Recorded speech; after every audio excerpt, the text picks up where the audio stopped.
if anyone is joining us from outside of Indonesia or using a different language. Welcome to Green Steel 62.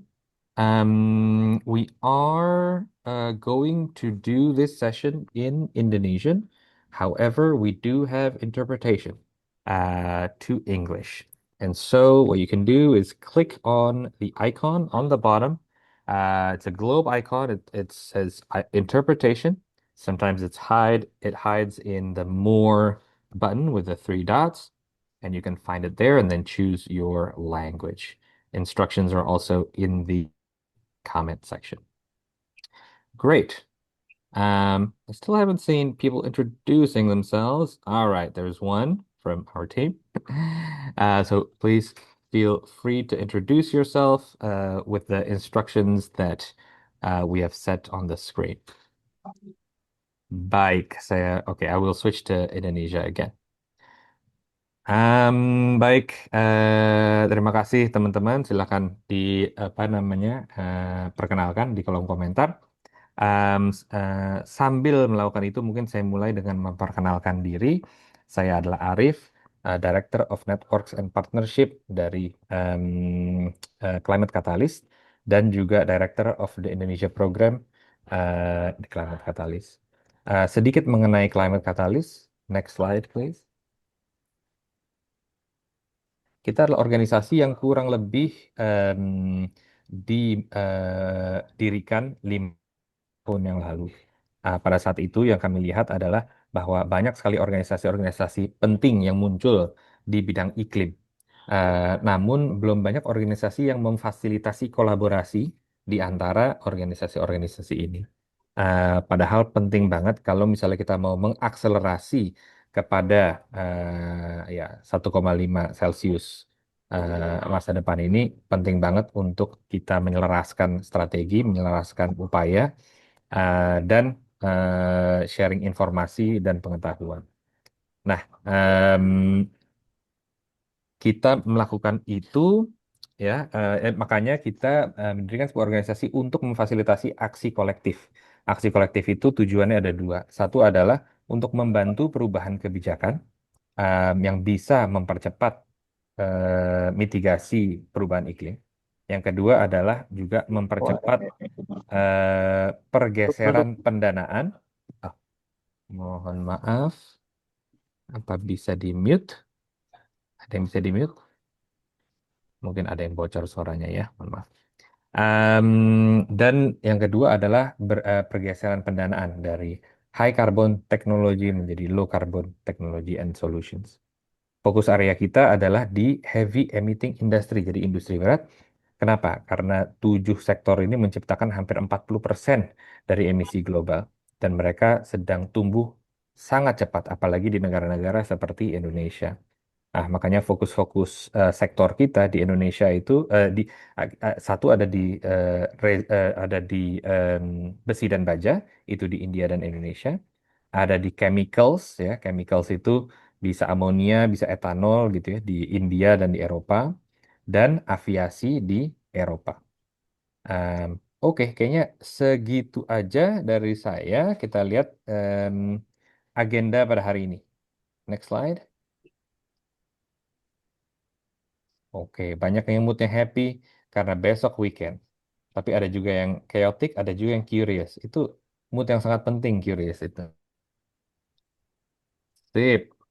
Oke, ada juga yang sleepy. Ya, saya paham itu. Memang kadang-kadang di jam-jam segini sleepy. Oke, salah satu yang kita lakukan adalah Green Steel 62. Ya. 62 minute. Ini apa namanya? Tengil banget nih ya, 62 random banget gitu. Karena menyamakan dengan kode area kita. Tapi juga 62 menit untuk kita sharing, saling sharing mengenai steel decarbonization. Biasanya kita lakukan eh, dua setiap 2 bulan sekali, dan ini yang kedua. Sebelumnya yang pertama 2 bulan lalu mengenai scrap gitu. Nah, kita mau mengundang expert-expert dan kita mau mendiskusikan perkembangan-perkembangan terakhir gitu. Simple aja sebenarnya, sharing session 62 menit. Oke, next. Kayaknya ini adalah kedua Oh ya, topik kita adalah Green Public Procurement. Mungkin saya kasih konteks sedikit bahwa kayak selama kita selama setahun terakhir kita berbicara banyak dengan pihak dari industri, pihak dari pemerintahan, pihak dari masyarakat sipil gitu ya. Dan ada beberapa finding gitu ya. Yang pertama adalah industri besi dan baja ini kan sedang tidak baik-baik saja ya. Akibatnya over capacity dan dumping dan segala macam gitu ya. Dan sulit untuk berkompetisi dengan besi dan baja yang sangat murah yang datang dari luar negeri. Itu satu. Nomor dua adalah investasi untuk teknologi-teknologi dekarbonisasi ini cukup mahal gitu ya. Dan kelihatannya sulit untuk dijustifikasi apalagi dengan keadaan seperti ini. Yang ketiga adalah dari sisi market atau demand itu di domestik tidak ada dan di luar negeri juga masih kecil gitu. Nah, yang keempat bahwa akan ada global trend sebenarnya ke arah komoditas-komoditas hijau seperti besi dan baja dan yang lain-lain seperti semen dan pupuk dan segala macam gitu. Nah, dari penemuan-penemuan itu kami pikir bahwa pengadaan hijau atau green public procurement ini bisa menjadi solusi yang sangat baik untuk memberikan signal adanya demand kepada para perusahaan besi dan baja, sehingga mereka bisa menjustifikasi investasi dan mengadopsi teknologi rendah karbon yang tadinya mahal sekarang menjadi make sense karena ada marketnya gitu dan sudah ada yang mau beli gitu. Nah, karena itu em, akan mempermudah menjembatani ya jadi apa market domestik ini bisa menjembatani mereka untuk eh, market global yang akan ada, yang sedang growing gitu dan akan ada dan akan banyak mungkin dalam waktu beberapa puluh tahun ke depan, 10 atau 20 tahun ke depan gitu. Jadi pada saat market itu hadir, produksi green steel di Indonesia itu bisa jadi udah siap untuk memenuhi demand tersebut gitu. Produk kita bisa semakin kompetitif dan kita bisa menghindari resiko-resiko seperti carbon lock-in atau bahkan dumping-dumping yang akan semakin banyak lagi. Nah, karena itu kita udah mengundang dua pembicara di sini. Ya, GPP ini menjadi sangat penting, fokus yang sangat penting buat kita. Dan salah satunya kita bekerja sama dengan Habibie Center em, untuk yang sedang melakukan riset mengenai green public procurement di Indonesia. Nah, yang akan berbicara dari Habibie Center adalah Mas Irfan Harja. Dia adalah Program Manager dan Research Lead dari Habibie Center. Master degree-nya di International Relation di National Research Tomsk State University. Dia sebelumnya juga sempat di Rainforest Action Network, kemudian di Oxfam, dan juga di KSPI, yang maksudnya Konfederasi Serikat Pekerja Indonesia. Selain itu, kita juga mengundang Sanggit Selvaraju. Sanggit ini Policy Fellow di Grantham Research Institute di London School of Economics. Bidangnya adalah Sustainable Finance, Industry Decarbonization di market-market developing markets gitu ya. Em, Baru-baru ini dia juga bekerja sama dengan kita untuk menulis eh, studi kasus mengenai GPP di berbagai negara, terutama di Italia, di Amerika, dan di Jepang. Nanti dia akan mungkin lebih apa namanya banyak menyampaikan soal ini. Oke, kayaknya cukup dari saya dan udah cukup lama juga. Kita lanjut ke pembicara pertama kita, Mas Irfan dari Habibie Center. Kalau misalnya nanti ada pertanyaan, em, nanti kita akan ada Q&A. Tapi kalau ada pertanyaan yang apa namanya mau ditanyakan langsung di kolom komentar aja. Nanti kita bisa tanyakan di sesi Q&A. Oke, itu saja dari saya. Makasih, Mas Irfan. Silakan saya persilakan untuk sharing. Baik, terima kasih Mas Arif. Selamat siang semuanya, teman-teman, Bapak Ibu. Assalamualaikum warahmatullahi wabarakatuh. Salam sejahtera bagi kita semua. Senang bisa berada di sini secara virtual bersama teman-teman semua untuk membahas sesuatu yang kiranya ini masih ini ya jarang kita bahas gitu ya, dan ini juga masih baru gitu. Namun setelah kita kaji lebih dalam itu sangat penting itu. Ini presentasi saya bahasa Inggris. Kirain saya awalnya pakai bahasa Inggris, tapi taunya dapat info kemarin dari Masuka bahasa Indonesia. Padahal aku udah latihan loh Masuka itu. Iya, iya, iya. Ya, jadi sebagaimana tadi itu ya, reason DE3-nya atau alasan menjadinya ini ya, ada riset dari the Habibie Center terkait dengan Green Public Procurement for Decarbonizing Indonesia Steel Sector ini tadi sebagaimana disampaikan oleh oleh Mas Arief gitu ya. Kira-kira satu kita memiliki target iklim, aksi iklim, target net zero emission gitu ya. eh di Indonesia juga ada beberapa dokumen, salah satunya misalnya NDC, SNDC gitu, dan kita melihat dari berbagai macam sektor, industri juga berkontribusi terhadap emisi gas rumah kaca dan juga polusi gitu ya. Dan salah satu subsektor itu adalah subsektor apa besi dan baja kira-kira seperti itu yang cukup apa menyumbang emisi gas rumah kaca dan juga hard to abate kira-kira seperti itu, sulit untuk dikurangi gitu. Lantas kita setelah itu latar belakang juga ada Baby Center sebelumnya sempat terlibat dalam diskusi-diskusi yang diselenggarakan oleh rekan-rekan think tank CSO lainnya terkait dengan green steel. Nampaknya ini penting dan menarik gitu. Namun kita melihat tadi sempat disinggung juga oleh Mas Arief gitu kan. Lantas ini kalau harganya lebih tinggi, siapa yang mau beli gitu ya? Siapa yang mau beli khususnya untuk di pasar domestik gitu ya, yang belum aware gitu, yang daya beli swastanya juga masih kurang baik gitu ya. Lalu jadi ada praktik dumping, banjir impor, ada over production, under utility juga gitu ya. Lalu pasar internasional juga masih kecil gitu permintaannya untuk green steel.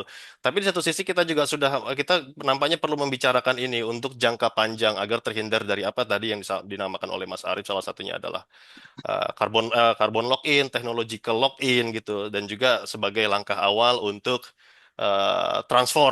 transformasi industri. Jadi ini sebenarnya adalah langkah pertama dari 1.000 perjalanan langkah ke depan, sebagaimana Lao Tse itu sampaikan, jika kamu ingin berjalan 1.000 langkah ke depan, mulailah dari satu langkah ini. Artinya green steel, green public procurement itu adalah satu langkah pertama untuk transformasi, salah satunya itu ya, salah satu faktor untuk transformasi ekonomi hijau di sektor industri besi dan baja di Indonesia. Kira-kira seperti itu. Selanjutnya, next. Ya, ini table of contents-nya kira-kira seperti ini. Nanti kita akan bahas satu persatu selanjutnya. Ya, kira-kira ini latar belakangnya ya. Jadi berdasarkan ini statement dari Ministry of Trade, Kementerian Perdagangan pada tahun 2024 bahwa in terms of value gitu ya, Indonesia itu eksporter gitu ya, terbesar keempat gitu ya, in terms of value not volume ya gitu ya. Dan juga secara value itu nominal juga cukup besar, 27,5 billion US dollar per tahun 2023. Artinya apa? Besi baja ini sendiri selain dia tulang punggung itu ya pembangunan infrastruktur, transisi energi dan juga perekonomian nasional, dia juga bisa dikatakan faktor apa namanya pendukung daya saing internasional, perdagangan internasional, menjaga neraca perdagangan Indonesia juga. Jadi industri baja ini begitu krusial perannya di Indonesia. Namun tadi seperti sebagaimana disampaikan, major kontributor juga terhadap emisi dari sektor industri untuk sektor besi dan baja ini, khususnya untuk dari yang apa namanya teknologi proses produksi yang menggunakan blast furnace atau basic oxygen furnace itu ya. Lantas kemudian sebelum sebelumnya Mas. Ya, jadi ya benar. Jadi apa namanya ada resiko struktural juga apa bahwa kita ada carbon lock-in lah kira-kira kalau kita tidak segera shift gitu ya dari si baja konvensional atau diversifikasi ke green steel kira-kira demikian. Selanjutnya. Ya, ya, kita melihat public procurement sebagai instrumen untuk menciptakan ini ya, untuk menciptakan pasar. Kalau kita lihat itu secara global benchmark gitu ya, belanja pemerintah itu kontribusinya variatif 10-20% terhadap komponen GDP ya, komponen pertumbuhan ekonomi. Artinya apa? Dia selain selain apa kekuatan untuk belanja, kekuatan belanja negara maksud saya itu juga bisa menjadi sebuah instrumen untuk menciptakan demand gitu ya. Dan juga belanja pemerintah di sektor-sektor tertentu yang bersifat jangka panjang gitu ya, ketika dia diundangkan dalam sebuah APBN itu bisa menjadi signal gitu ya bagi pasar bahwa ini ke depan akan menjadi prioritas pemerintah gitu. Dan juga jika belanja pemerintah ini sendiri terkait dengan Green Steel ini bisa membuat gitu ya garansi atau menjamin permintaan untuk Green Steel. Lalu juga bisa mengurangi resiko investasi untuk produsen gitu ya, dan juga apa namanya menghubungkan apa kebijakan iklim, kebijakan industri dan apa keuangan fiskal gitu ya yang berjalan secara silo kira-kira seperti itu. Jadi kerangka berpikirnya dalam penelitian yang dilakukan Habibie Center saat ini itu adalah belanja pemerintah itu bisa menciptakan permintaan di pasar gitu ya. Dan dalam kaitannya dengan green steel itu bisa menstimulan gitu ya adopsi ini low carbon steel oleh produsen-produsen baja di Indonesia yang pada akhirnya impact-nya adalah apa? Emission reduction dan green industry transition kira-kira demikian. Selanjutnya, ya ini adalah pertanyaan penelitian kita. Jadi dalam penelitian DBB Center, pertama kita ingin memahami dampak pengurangan emisi dari dekarbonisasi baja, lalu kita melihat lanskap kebijakan public procurement di Indonesia sehijau apa kira-kira seperti itu. Lalu kira-kira ada strategi direction itu sendiri untuk mengintegrasikan green steel ke dalam public procurement di Indonesia dengan menggunakan metode kita kuantitatif melalui apa perhitungan emisi gitu ya, emission modeling dari berbagai macam tipe, dan juga kualitatif kita melakukan studi literatur dan juga wawancara dengan berbagai macam kementerian, lembaga dan juga swasta gitu ya, dan juga eh, think tank dengan framework 5 pilar GPP nanti akan dibahas lebih lanjut yaitu kebijakan, fondasi teknis, kapasitas sumber daya manusia, seleksi pemasok dan juga inovasi sisi permintaan. Selanjutnya, ya baik. Jadi sebelum kita kayaknya sebelum sebelum ini ada ini deh, ada slide lagi deh, yang BFBOF gitu ya, nggak ada ya? Oh nggak, ya udah nggak apa-apa yang ini berarti berarti saya belum masukin. Ah, ya ini kayaknya nih ya. Ini sebelum atau sesudahnya nih. Jadi sebelum kita apa ke temuan sementara kita sebagaimana kita ketahui mungkin beberapa teman-teman sudah akrab gitu ya. Terdapat jalur-jalur teknologi yang jelas itu ya untuk mendekarbonisasi industri baja, dan perbedaan di antara jalur tersebut juga sangat sangat signifikan dari sisi intensitas emisinya. Kalau saat ini kan yang paling konvensional itu jalur BF-BOF gitu ya yang masih mendominasi baik secara global maupun di Indonesia. Ya pada dasarnya tingkat apa karbonnya sangat bergantung pada batu bara sebagai agen produksinya.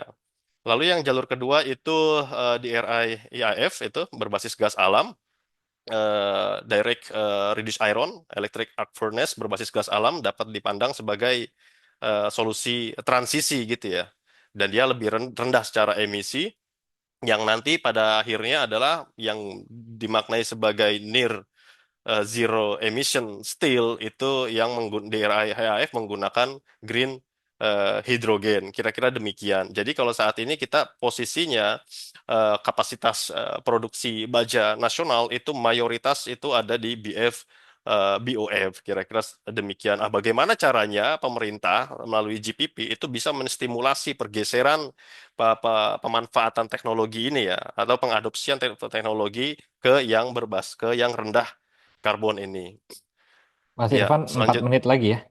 Oh iya, baik Iya. baik baik. Selanjutnya ya. Eh baik. untuk temuan sementara kita, dekarbonisasi itu sebenarnya secara teknis itu visible, tapi ada hambatan secara ekonomi yang ditemukan itu ya dari kajian literatur dan juga wawancara capex yang begitu besar di muka gitu ya, lalu juga tidak adanya demand di dalam negeri dan juga di luar negeri yang begitu kecil, lalu juga apa namanya existing BOF aset itu di beberapa produsen baja itu yang besar-besar itu masih memiliki umur yang begitu panjang 20-30 tahun ke depan gitu ya, dan juga perusahaan juga agak reluctant gitu ya untuk shift tanpa insentif yang jelas dari pemerintah. Lalu implikasinya adalah ya ini berarti penciptaan pasar itu esensial untuk membuka jalur dekarbonisasi baja selanjutnya. Ya, saat ini kita temukan bahwa public procurement di Indonesia itu, Green Public Procurement di Indonesia atau GPP itu belum didudukan sebagai instrumen untuk menciptakan pasar. Di antaranya itu ada sebenarnya secara policy foundation gitu, secara kerangka kebijakan kita sudah mengaknowledge apa namanya green public procurement, tapi secara operasional itu tidak ada. Misalnya kayak semacam di Perpres 16 2018 Jungto 246 2025 itu sudah memandatkan consideration ini ya keberlanjutan dalam procurement.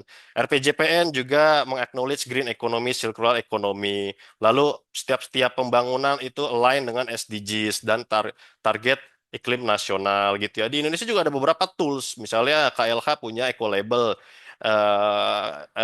ada standar industri hijau dari Menperin, ada e-katalog dan sirup dari LKPP, sustainability tagging di perencanaan procurement beberapa kementerian itu ada.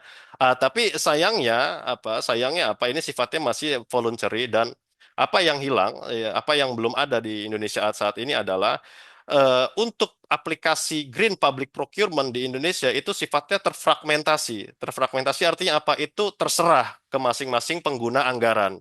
Artinya ke masing-masing kementerian atau lembaga yang punya anggaran. Gitu loh. LKPP sudah punya panduan misalnya gitu ya. Tapi pada praktiknya pengaplikasiannya itu terserah kepada pengguna anggaran atau pemilik anggaran. Dalam hal ini adalah kementerian lembaga. Dan juga terkait dengan steel itu tidak ada regulasi ataupun kriteria spesifik terkait dengan baja hijau itu apa gitu ya. Dan juga keberlanjutan itu sering tidak didudukan dalam posisi yang wajib dilakukan. Jadi intinya Indonesia itu sebenarnya secara policy itu sudah mengaknowledge tapi tidak memiliki kebijakan operasionalnya. Kira-kira demikian. Selanjutnya, 2 menit ya, Mas Irfan. iya, oke. Ini next aja. Ya, jadi kalau kita lihat dari yang ada saat ini, kondisinya adalah yaitu green public procurement itu sifatnya itu masih eh, voluntary, tergantung ke masing-masing KL. Lalu kriteria keberlanjutan itu tidak wajib secara konsisten, dan pendekatan apa procurement pengadaan saat ini masih bersifat harga dan juga lowest cost, kira-kira seperti itulah gitu ya. Dan juga tidak ada koordinasi lintas ke KL gitu ya, yang berbicara terkait dengan green public procurement. Kendati KLH punya eco label, Kemenperin punya SIH, tapi pengguna anggaran itu ya bisa dikatakan tidak ada jalur formal yang mendiskusikan terkait dengan green public procurement. Dan di sini,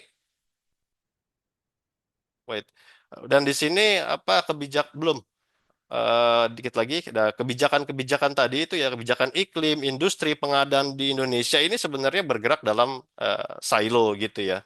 Dan tidak ada saat ini yang kita temukan, belum ada komitmen untuk permintaan jangka panjang akan apa namanya besi hijau, kira-kira seperti itu. Ini dampaknya apa sih sebenarnya kalau kita pakai teori market creation itu ya, GPP sebagai market creation, pemerintah ya bisa gagal, bisa dikatakan gitu. Untuk apa? Untuk mengagregasi demand, lalu juga memberikan signal apa namanya pasar, dan juga de-risking ini ya private investment di sektor green steel. Selanjutnya, Ya, Sudah jadi habis waktu di wrap up ya Mas Irfannya.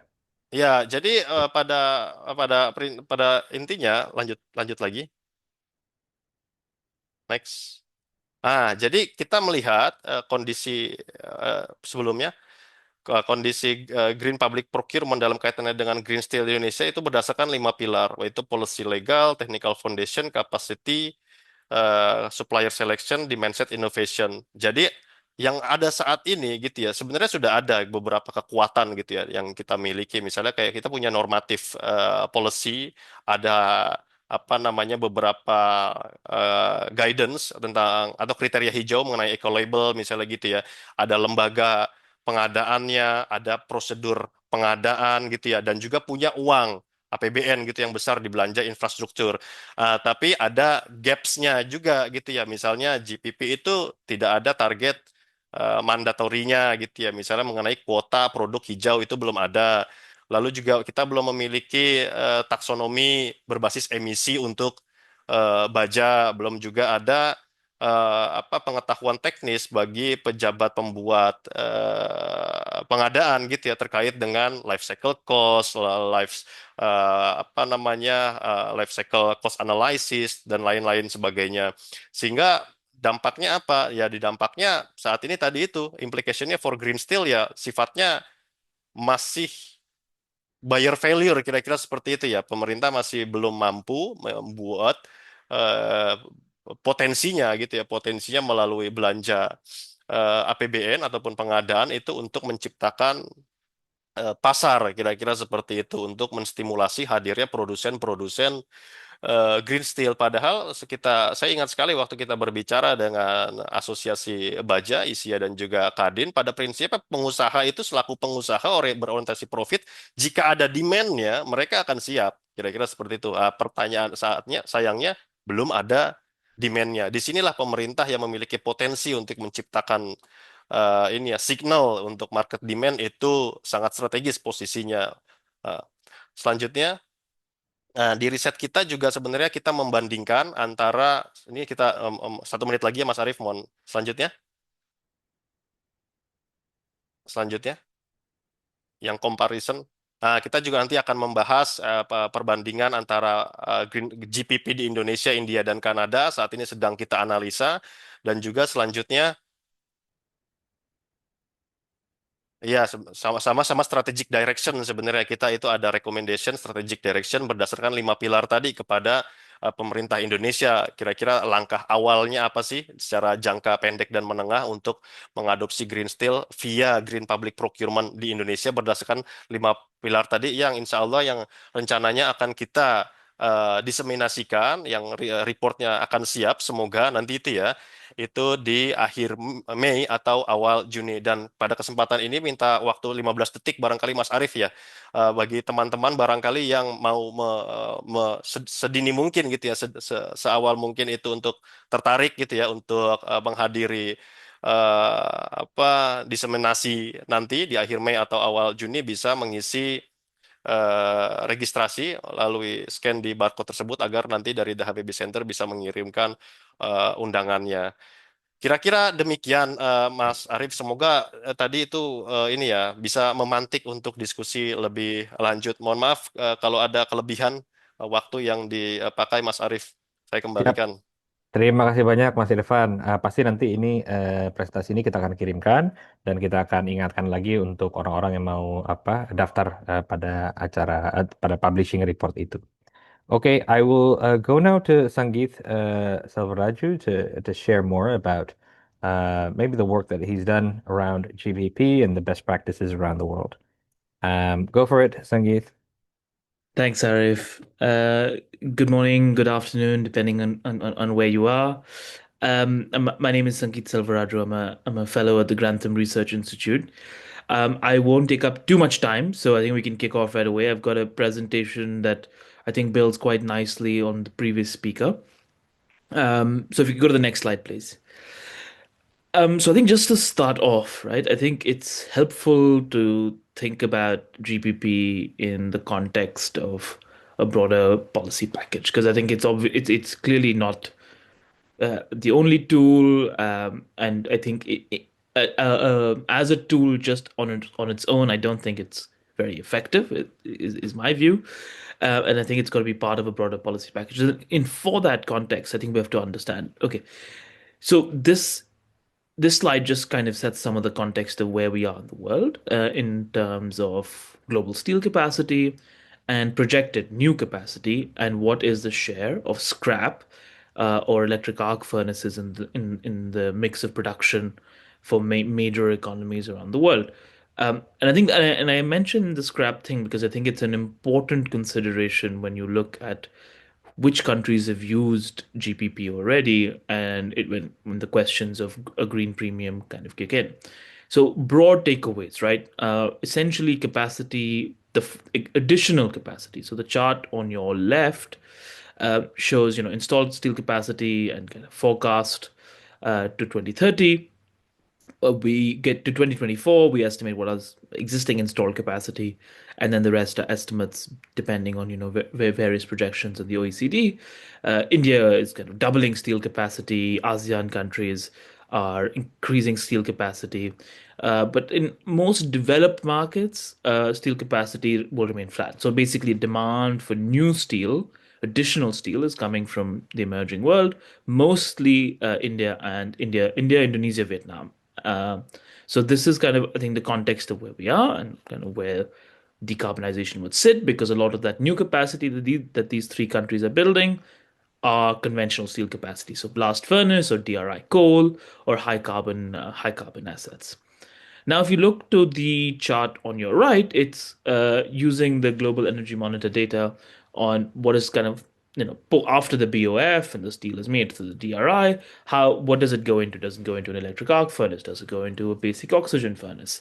Does it go into an open hearth furnace? So we say, what has been the share of EAF today in these countries as a total of installed capacity as a percentage, and what would it be in the future? So what have they got planned in the pipeline? And as you can see, the share of that drops for essentially all the Southeast Asian and countries and India.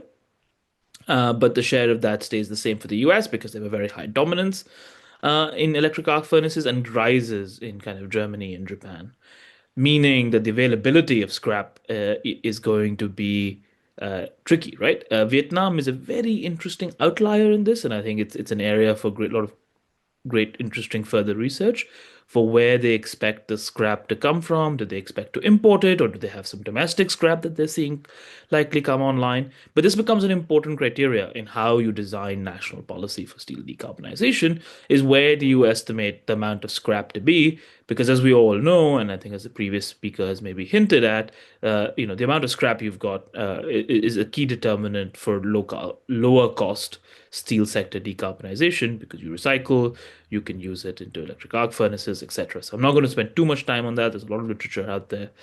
So that's just to give you a sense that, and it's a theme that we will come back to at the end as well, scrap and how one defines that. Next question, please. So I think this is again, I think to situate this, as I was saying, I think there's a policy package, right? In terms of where you look in terms of how you think about uh, steel decarbonization, because if you are not using scrap, then there's a premium, right? It is more expensive to do hydrogen-based DRI or carbon capture and storage or whatever, right? So if you're not just using scrap steel and doing recycling, you've got to pay more for green steel. So what kind of policy support options are there? I'm not going to go into all the options in depth in the interest of time, but I think the slides will be made available to you, and this is adapted from an OECD report in 2023. So, and they go into each of these in great detail. But I think it helps in the framing, right? Because there are multiple things that one can try and solve, right? Upfront costs, cost of capital, financing, cost of operations, revenue uncertainty, and then in which part of the value chain, right? Do you want to get upstream and the raw materials, right? You want to get to production process, you want to get production use, which is where something like this would sit, right? Like green public procurement or a private offtake agreement, right? Like let's say Microsoft agreeing to offtake Stegra steel in Sweden, or like the MOUs that were signed in Germany, right, by Volkswagen with others to say we will offtake on a private capacity to pay a hypothetical premium because we're not sure what that is yet for this greener steel. And the state can also step in here, right, to say, okay, we will offtake this more expensive steel to get this market going. So that green premium, green procurement, you can see that kind of maybe in a lighter green in the slide. That's where that would sit. And then, the other options are, end of life kind of where you sit. So, feel free to kind of see what policy package might work for your relevant kind of circumstance. But these are some of the many options that are available. Next slide, please. So, along with Climate Catalyst, we've done some case studies on green public procurement in steel in particular. We did 3 case studies to kind of draw lessons from what's been happening internationally. We did the Buy Clean California Act. We looked at the Italian case of the Environmental Minimum Criteria, CAM, and then we looked at the Japanese case. And this was in the context of supporting, as some of you, as the previous speaker mentioned, India has launched a green public procurement for steel. They'd announced it some years ago, and with their own standard, etc. So these case studies were written with that lens to say how could the findings from these cases support the Ministry of Steel in India in designing and finalizing what the green public procurement could look like. But obviously, they have broader relevance in terms of what they have to say. I think the basic story that I would kind of take away from the California and the Italian case is it's a story of scrap, right? It is a secondary steel making electric arc furnace mini mill story. Why do I say that? So let me just briefly talk about what the cases are. Both those cases should be available on the Climate Catalyst website. So if you want to look into greater detail, please go do that. So the Buy Clean California Act was first launched in the U.S. in 2017. It essentially, and California, as you know, is a very large state in the U.S., about 40% of U.S. GDP or something like this. So it's a significant actor. Essentially contracted, it required all the state projects in the state of California to comply with procuring any steel that they would need to have these environmental product declarations. Now they're kind of essentially a certification, these EPDs, and they're globally used. So it's a theme that we'll come back to: certification and how do you know something is green or not, and how do you show that? So the Californians chose this method, the EPD method, and essentially every few years they would lay out the criteria for a couple of categories of steel of what they think the emissions criteria for that should be. It was very low. The exact details of that are available in the report, but essentially there was already a burgeoning scrap secondary steel industry in California. They wanted to support it. This kind of added to that effort. And this is kind of one of the key tools that they then used, and it continues to exist today in terms of how they do public procurement for all construction projects, anything that requires steel. The other was Italy. Italy first launched the CAM in 2008. It amended it. So it's been around for a long while. It amended it in 2015, and the latest update was in 2022. Similarly, the Italian green public procurement is basically for all all national, municipal, state procurement of steel. There is a criteria. The criteria again favor scrap players because Italy has a very large secondary steel scrap industry. And so there was a context in which that came out. It also happened to have environmental benefits. They use EPDs, but they also use other certification schemes. So I think Italy is quite a complex case. So I'm not going to spend a lot of time talking about it. Happy to go into Q&A, but the details of how they think about what is green steel and not are in the case study. Suffice it to say, there is a big focus on scrap and essentially supporting local industry, which already existed, and supported kind of in both cases in California and Italy in thinking through this. In both 5 more minutes, Sangeet. Yes, I'll be. Did you say 5 minutes or 2 minutes? 5 minutes. Okay. So in both cases, I think this is important to think through. The premium, whether there is a premium that needs to be paid for this lower carbon steel, is unclear. because electric arc furnaces are economical, right? Like there's an already existing business case to do scrap recycling if you've got enough of it and you got your hands on it. So whether the state is paying more for this steel than it would, or marginally, like significantly more, is unclear to me. And in all our interviews, it seemed that it was not. And so the applicability of what that means for other parts of the world, Indonesia or India or other developing countries, which can't just do lots of scrap because they don't have it, it means something else. And then the other is the cost of compliance. The certification for EPD, was not cheap, right? And some emerging market steel companies like Tata Steel, some Southeast Asian steel companies have gone and got themselves certified EPDs to look for certain export markets. But there is a cost implication to basically getting certified and meeting these standards. Something to consider for countries like Indonesia, Vietnam, India, etc. But again, I think it's if you want to access this market, the premium is unclear, then why bother get certified? I think that's kind of the trade-off to think through. Next slide, please.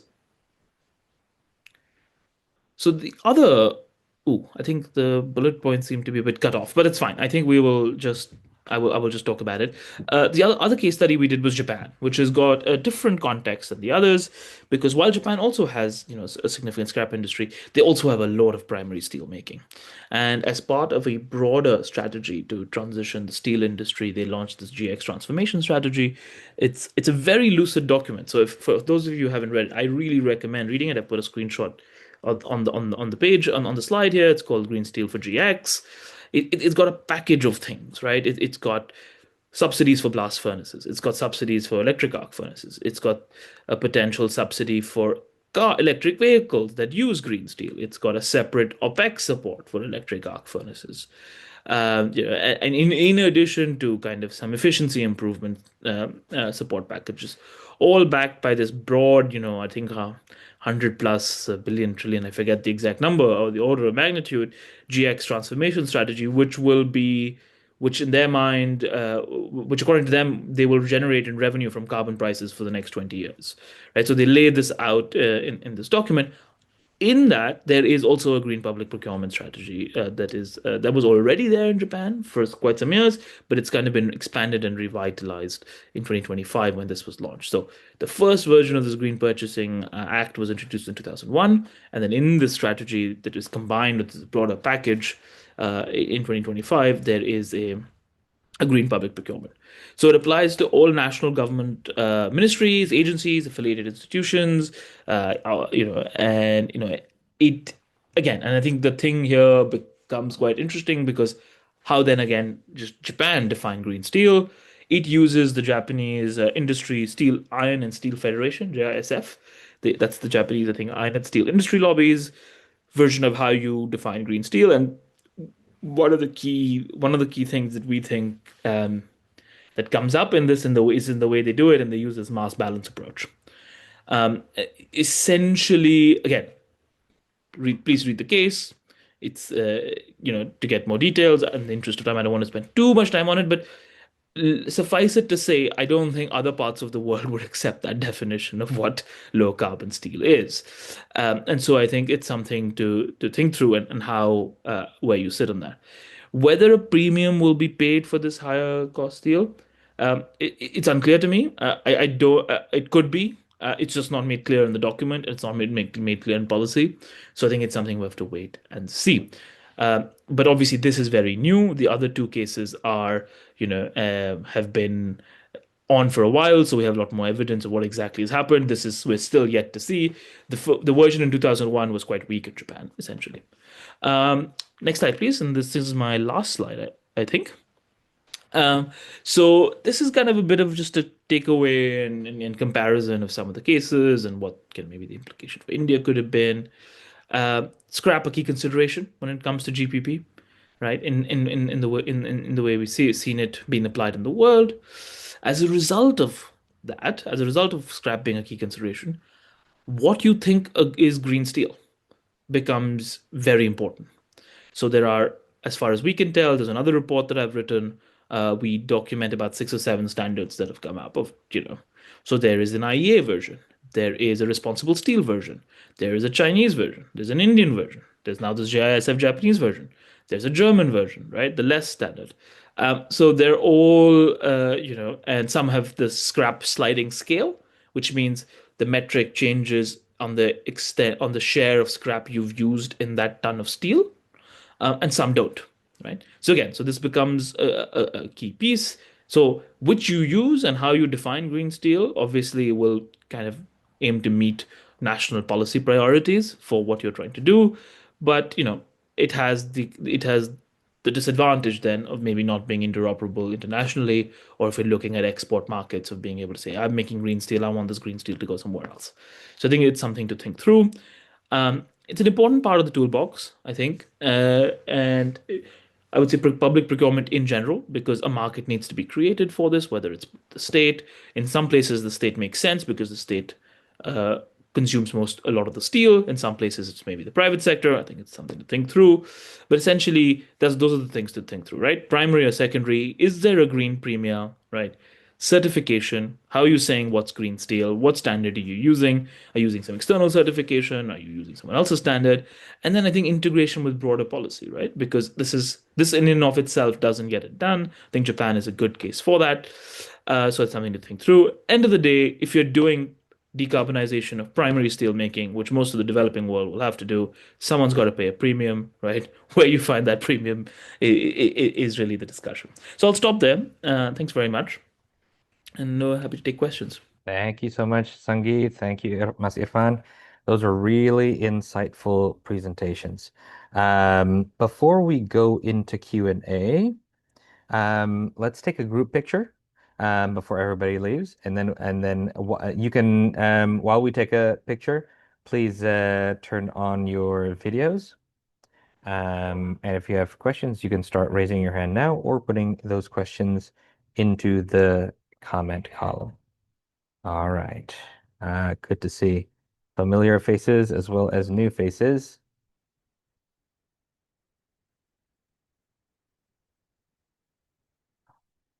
Oke. Boleh kita nyalakan videonya untuk foto bareng? Oke, halaman pertama sudah siap. Boleh difoto. Siapa yang bisa foto ya? Suka bisa foto atau oke, sip. Oke. Perlu dihitung?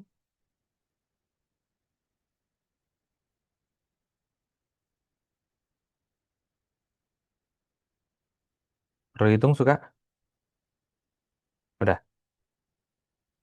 Oke, kayaknya nggak perlu dihitung. Jadi silakan senyum dengan lama aja ke kamera sampai fotonya diambil. Ada 3 halaman soalnya nih. Kalau udah, kabarin Oke, suka? all good. All Ya, good, udah. sip. Oke, thank you semua udah. Oke, silakan. Pertanyaan udah ada satu nih dari Mas Martin. Pertanyaan ke Pak Irfan. Dijelaskan bahwa di Indonesia peraturan masih voluntary sehingga tidak maksimal dalam implementasi GPP. Namun, oke. Namun belakangan sudah membangun sistem dari sisi standar, lembaga, dan lainnya. Dan umumnya tidak langsung ke mandatori yang biasanya punya resiko. Uh, Polanya adalah menetapkan mandatori yang selektif. Oke, beberapa sektor atau beberapa produk. Dari sisi waktu kapan Indonesia tepat menerapkan GPP dan apakah pola baru untuk jembatan dari voluntary ke mandatori? Oke, pertanyaan yang sulit nih Mas Irfan. Silakan. Makasih Mas Arief dan juga Bang Martin. Loh. Untuk pertanyaannya Bang, jadi kalau terkait dengan mandatory atau voluntary itu sendiri yang kita maksudkan dengan mandatory itu bukannya semua belanja publik misalnya gitu ya, procurement pemerintah harus green, tidak, tapi memang di bayangan kita tuh sendiri setidaknya ada aspek-aspek mandat kuota misalnya gitu ya, mandatory kuota misalnya 1 to 5% gitu ya dari belanja PU, PR gitu untuk menggunakan material hijau. Misalnya ada hal-hal seperti itu. Karena saat ini tidak ada yang bersifat mandatori yang berkaitan dengan sustainability ataupun green gitu ya di belanja di pengadaan gitu ya. Tidak tidak ada sifatnya hanya voluntary kira-kira seperti itu. Yang kami maksud dengan mandatoris, setidaknya itu ada kuota misalnya gitu ya. Sekian persentase dari belanja pemerintah untuk apa material hijau, atau misalnya ada berapa nominal tertentu persentase lagi gitu ya dari belanja publik gitu ya, dari anggaran pembangunan infrastruktur misalnya gitu, berapa persentasenya gitu itu dialokasikan untuk material hijau, atau misalnya ada pilot project, atau misalnya off-taking commitment untuk supplier-supplier yang memasok material-material tertentu. Jadi sebenarnya yang kita lihat tuh sebenarnya kapan waktu yang tepat sebenarnya tergantung dari ini ya, sejauh mana ya pemerintah tentunya dan kita think tank CSO gitu ya bisa encourage ke sana. Tapi sejauh mana pemerintah punya komitmen untuk menciptakan ya pasar tersebut tadi itu sebenarnya sih. Semoga bisa menjawab Bang Martin. Thank you, Mas Irfan. Jadi, Hmm, apa namanya, nggak serta-merta langsung sekarang semuanya dibeli gitu kan. hmm, Semuanya harus green, tetapi bisa 10% dulu, 20% dulu, bisa dikasih hmm, timeline juga gitu ya, Mas Irfan ya. betul Oke, betul. sip. Ada pertanyaan lagi kah? Kalau enggak, maybe Sangeet, do you have any insight to this particular question on how to transition into GPP to make it not hard for industries? Have you seen that in the case studies? I think so. I think it depends a little bit on kind of what the domestic composition is in that country. But I think there is, if you make clarity, if you give clarity in the policy on kind of what premium you are willing to pay, right? Um, and then in what time horizon and what the level of ambition and ramp up is, I think it helps the industry essentially go, well, okay, what is it? If I was to undertake investment into doing a project that does lower carbon steel, that's higher cost, then I have certainty on revenue. And my off taker is the state, and can I rely on the state to do that? I think those are the things that they would be asking themselves. If you're asking them to do efficiency processes on existing installations, right? Similar but lower ambition, right? I think that's how I would think about it. Great. So clarity and certainty is much more important than the actual kind of like maybe initial number, yeah, of I think it of again depends on the the number, right? If you're yeah, driving ambition, then I think it's yeah. yes, I think yeah, right. But if you're essentially saying you've got an existing high emitting process and your threshold is not too much lower than that, then Mm, it's like okay, then it's a question of well, does this make a difference, right? exactly. Yeah, And yeah. and so then it becomes a case of you need to show the path to progression for this to be taken seriously. Correct. Okay. Good. Okay, thank you for that. Oke, ada pertanyaan-pertanyaan lagi? Bisa di raise hand atau di komen. I have a Um, question go ahead, Iliad. from Sangin and also Parifan as well.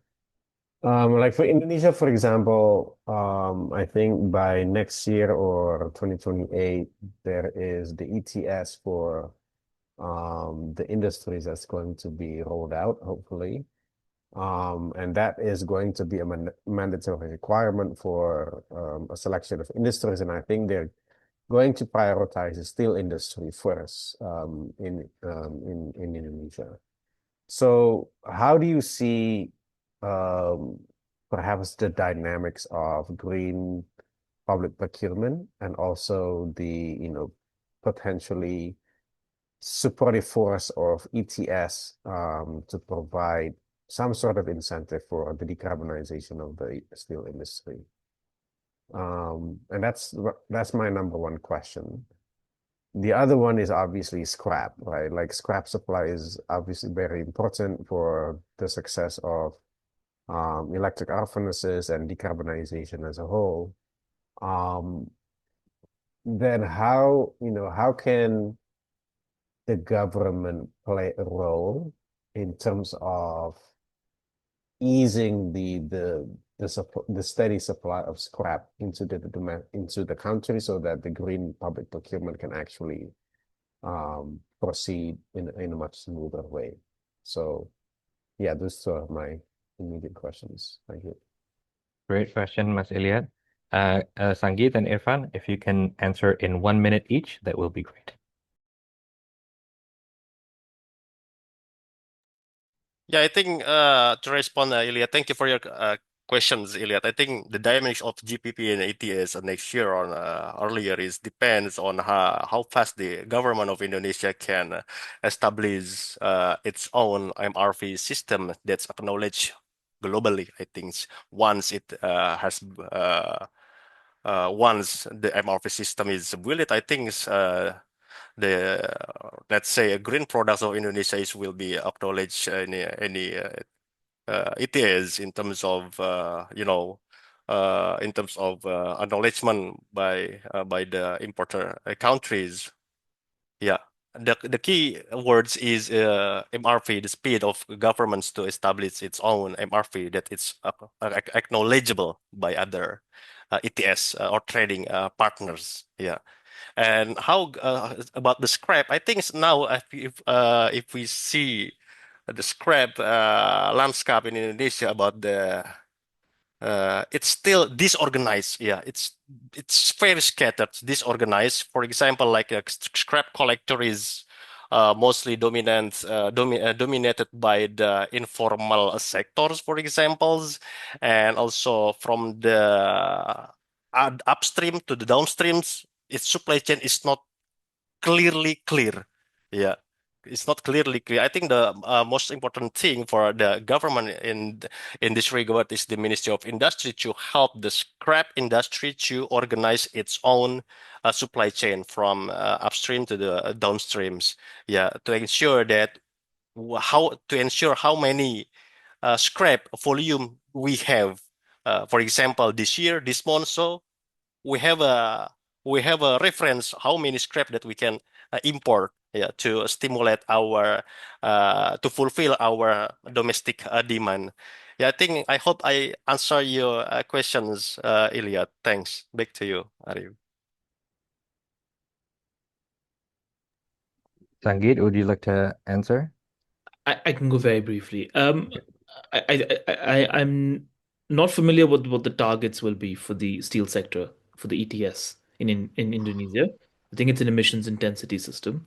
So I think it's entirely dependent on level of ambition, right? If those firms know they can already hit those efficiency targets already, then I think the efficacy of it, if it is just to get the monitoring system in place, and then you ratchet up ambition over time. But you guys will know a little bit more on what those targets look like.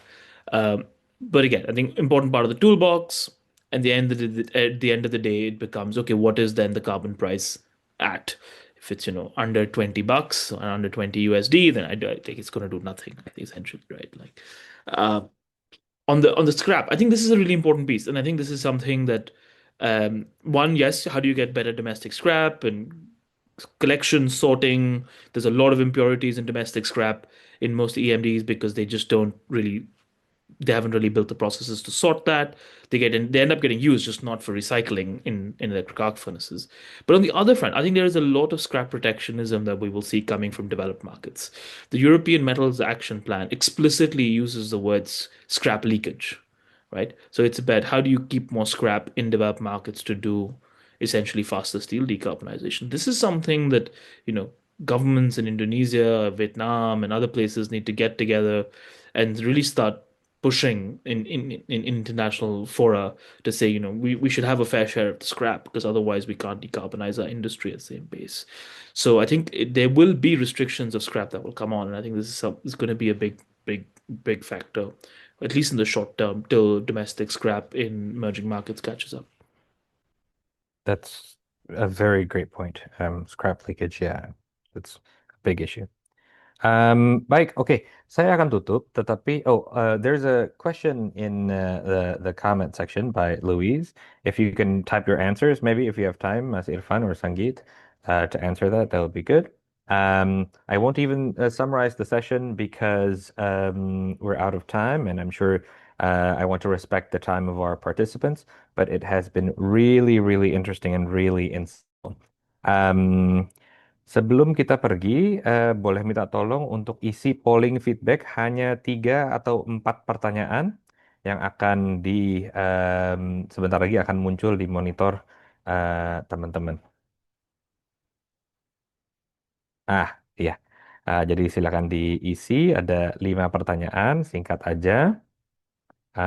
Ya, mungkin selagi itu saya bisa, um, actually mungkin saya bisa rangkum sedikit ya bahwa nomor satu tadi yang kita pelajari adalah mengenai dari Mas Irfan mengenai GPP di Indonesia. Pertama itu sangat diperlukan untuk mendorong adanya market creation. Kedua bahwa GPP itu sebenarnya sudah ada payung hukumnya, tetapi pada umumnya masih voluntary sehingga belum efektif dalam menciptakan market tersebut. Gitu ya. Em, dari Sanggit tadi, em, take away yang saya dapatkan adalah satu, GPP itu sebenarnya bagian dari policy package yang lebih besar lagi, terutama bagian dari semacam bagaimana memastikan ada financing gitu ya, untuk green steel. Em, bahwa di beberapa negara juga ini menjadi ceritanya scrap gitu. Scrap menjadi aktor utama. Nomor satu itu menjadi aktor utama dalam menekan harga sehingga kelihatannya harganya tidak terlalu jauh beda dengan apa namanya besi konvensional gitu ya. Karena scrap itu cukup efisien, scrap EAF itu cukup efisien. Dan juga itu sangat mendorong industri scrap di negara-negara ini. Tentunya berbeda dari negara-negara seperti Indonesia atau India yang mungkin scrapnya masih informal, masih tadi dibilang scattered ya sama Mas Irfan gitu ya. Tapi mungkin itu bisa menjadi sebuah harapan juga bahwa industri scrap kita justru bisa berkembang kalau misalnya diterapkan teknologi-teknologi atau kebijakan-kebijakan ini. Oke, kalau begitu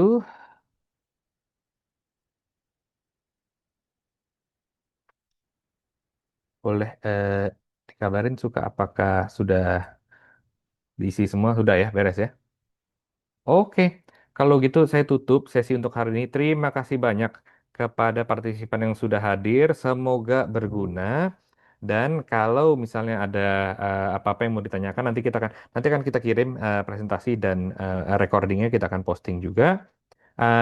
Jadi kalau ada yang mau ditanyakan silakan langsung email ke kita. Saya pikir udah punya emailnya semua. Dan semoga dan juga terima kasih banyak atas pembicara-pembicara kita pada hari ini. GPP ini topik yang penting dan sangat amat apresiasi kehadiran dari Irfan dan Sanggit. Thank you very much Sanggit for sharing your knowledge here. Sampai ketemu di sesi Green Steel 62 berikutnya. Belum tahu kita topiknya apa, nanti kita akan kabarin selanjutnya. Terima kasih banyak. Happy Friday, happy weekend, dan sampai ketemu lagi semuanya. Thank Makasih you. Mas Arif Bye. semuanya, Mas Suka, Mbak Petra, Mbak Faya, Sama-sama. Sangit, bye.